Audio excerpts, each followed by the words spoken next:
American children and adolescents spend 22 to 28 hours per week viewing television, more than any other activity except sleeping. By the age of 70, they will have spent 7 to 10 years of their lives watching television. Television fails to stimulate the mind and imagination like books do. When watching TV, we enter a vegetative state in which we stop thinking and start absorbing the messages of the mass media. Why would you rather read? The reason I enjoy reading is because it's so much better than TV, because with TV, they give you everything. With reading, you get to use your imagination, you imagine what the characters are like, and when you read, you can actually imagine you are the main character. It's not the same when you watch a movie. So, you need reading in everyday life. Why is reading important? Reading's important because you get to learn about all the different things that have happened in the world and history. Because it helps us learn, and if we couldn't learn, then we wouldn't have a job, and if we didn't have a job, we wouldn't have money. If we didn't have money, we'd be on the street. So The reason I think reading is important is because reading is the building block of all education. I mean, you could not function in every normal everyday life without being able to read. It can improve you as a person because it can help you with vocabulary, and you can learn about different things and gain more knowledge in different ways. Because you can learn so many life lessons from it, and someday, no matter you might not know it, but someday the information can actually come and help you. Because it's fun and can give you insight. How can you get your friends excited about reading? One way is through group book talks. My book is A Fish Out of Water, and I'm dressed up as the main character, Otto, fish. And what happens in this book, or a summary of it, is a boy goes and buys a goldfish named Otto. And Mr. Carp says, don't feed it a lot. He says, when you feed a fish, never feed him a lot, not much more than a spot, or something may happen and you never know what. And the boy wants to find out what happens, and he feeds the fish a whole lot, and then that's what happens.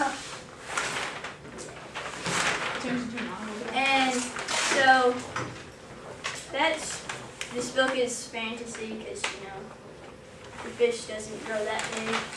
And this is my fish food because I ate it all and I got that. My book is The Crow, and the basic plot of the story is that two people, being the Crow and his fiancée, their car breaks down and a car full of gang members stops by to help them by mugging. And of course, the Crow puts up a fight, which ultimately leads to him and his fiancée both being murdered. But in the split second between life and death, the spirit of a crow grants the Crow the power to live for a few days longer, if only to exact his revenge on his enemies, which he does, and goes on to spend eternity with his fiancée. That's not the good part. Setting the back alleys of a drug-filled city, and the moral is justice always prevails no matter what. And I did a found poem, and this was really hard, and it took me 3 hours to do, and it's still only 5 lines long. It's not death if you refuse it, anger swelling up inside like a concave stream, until all that's left is darkness, eternal, abysmal darkness. The only peace found is in death. In this book, Percy Jackson, he is a 12-year-old boy who has got kicked out of every single school he's ever been in. And he finally finds out why he is a demigod. A demigod is half human, half god. And I did book and bag, and so I'm going to pull out some of the stuff here. We got Medusa's head.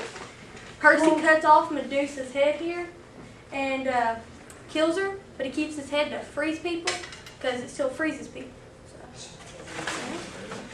And then we have the Trident of Poseidon, because that's his dad. You got to have something in there talking about his dad. And then here's my character's knife. She has a knife that she fights off people with. We have the thing about the book, Zeus's master lightning bolt. It's a smaller version. He can shrink it, And he fights a minotaur in the book, which is the top part of a bull and bottom part of a man. So you got the minotaur horn because he cuts it off, I gotta get out the pearls. Okay. And then in the book, he has 3 pearls.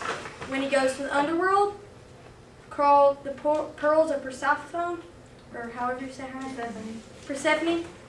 And when you put these on the ground and you stomp on them, and you think where you want to go, then that takes you there.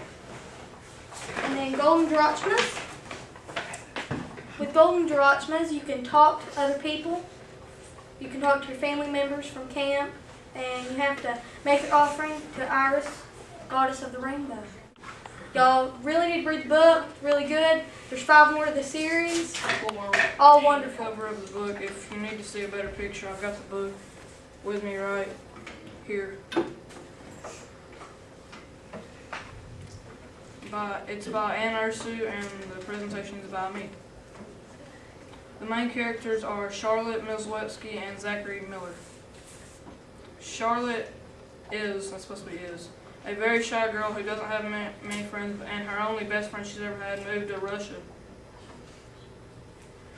Zachary, aka Z, had a soccer player. He made the high school team when he was only in middle school. The genre of the book is fictional mythology.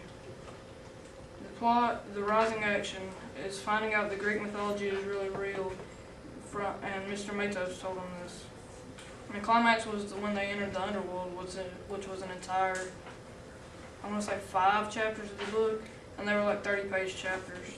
And the following action was getting home safely from the Harpies. The theme is to expect the unexpected. Everyone should read this book because it has amazing qualities of fiction and mythology, and yet the storyline may be lengthy, but it wasn't necessary, but it was a good compliment. And then the cover again. My book is The Keeper by Mal Pete, and the genre is young adult fiction. The plot, El Gato, the main character, shunned soccer at the age of 12 until he met the Keeper while strolling through the woods one day. That day changed his life forever. He spent years training with the Keeper, then he had to join his dad as a logger, and he was discovered there and became a pro soccer player. The Keeper by Mal Pete is a great book for all ages. It is a story about a young boy who goes by the name of El Gato. He plays soccer when he was young, but gave it up. One day, while he was strolling through the forest, he stumbled upon an open field, lined as if it were a soccer field, with one goal. He glared over at the goal and saw something standing there. He had found the Keeper. He trained with the Keeper every day and got surprisingly better. Then he became old enough to be a logger and was then discovered by a scout and became pro. Everyone should read this book because if you start reading, you can't put it down. It's just that good. And for my little extra thing, little project or whatever it is, I did a little soccer field in the forest. Here's a little. Alright, there's a little guy playing soccer, standing there, and there's a little forest he came out of, and here's a little field. And I hope that you've enjoyed hearing about some of our favorite books. Now it's your turn to discover the world through reading. Thanks for watching.